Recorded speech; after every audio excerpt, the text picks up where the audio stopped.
Cas numéro 2, donc c'est une fille de 14 ans qui se présente pour hémoptysie, douleur sous-maxillaire bilatérale depuis quelques mois avec antécédent de bronchite à répétition. Donc, on réalise une TDM thoracique, donc en fenêtre parenchymateuse qui peut interpréter.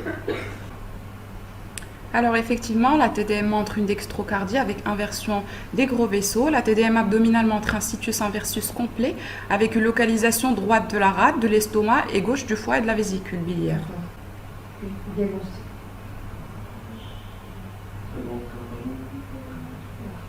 Effectivement, donc on a complété par un blanc de scanner qui a montré une pansinusite et qui confirme aussi le diagnostic. Donc, à quel syndrome pensez-vous? Effectivement, c'est le syndrome de Cartagena.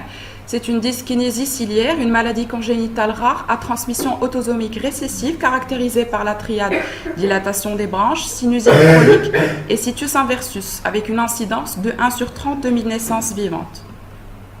Le syndrome de Cartagena est une entité particulière parmi les dyskinésies ciliaires primitives ou syndrome de cils immobile, lié à une anomalie fonctionnelle et structurelle des cils.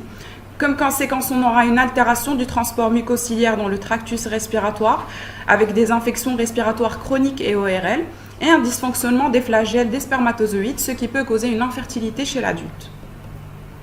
Cliniquement, donc, la symptomatologie respiratoire qui se manifeste dès l'enfance. Alors, chez le nouveau-né, on peut avoir un syndrome de détresse respiratoire néonatale inexpliqué, des rhinites, toux et encombrement chronique avec une bronchite chronique, déformation et inflammation des branches, les bronchectasies et des bronchopneumopathies récidivantes.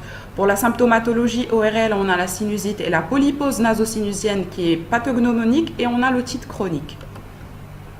Pour les manifestations extra-respiratoires, on a le situs inversus, qui est une maladie congénitale dans laquelle les principaux viscères et organes sont inversés dans une position en miroir par rapport à leur situation normale. Le situs solitus, c'est la disposition normale des organes.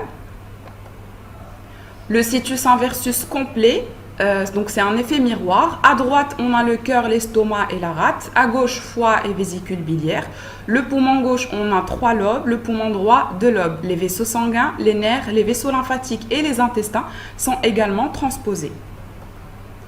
Le situs inversus incomplet ou situs ambigus donc dépendra de la position du cœur et des vaisseaux.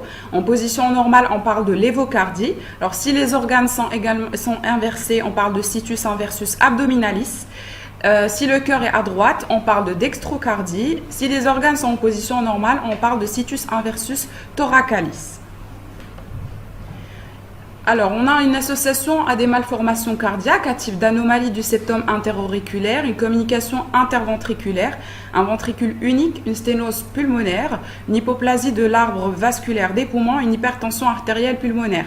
Pour l'appareil urogénital, on a une infertilité qui est due à une immobilité des spermatozoïdes, secondaire à une atteinte structurale de leur flagelle. Pour les diagnostics différentiels, on a la mucoviscidose, ce qui est c'est l'âge, toux, expectoration et obstruction bronchique, la polypose nasale et des anomalies radiologiques persistantes à type de bronchectasie, d'atelectasie, d'infiltrat ou de distension. Ce qui est contre, c'est l'absence de situs inversus. Pour les autres diagnostics différentiels, on a les dyskinésies ciliaires secondaires et les autres ciliopathies. Le diagnostic de certitude peut être porté sur un certain nombre d'examens.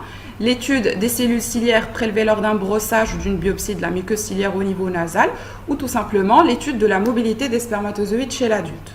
Donc pour la prise en charge thérapeutique, actuellement, il n'y a pas un traitement spécifique.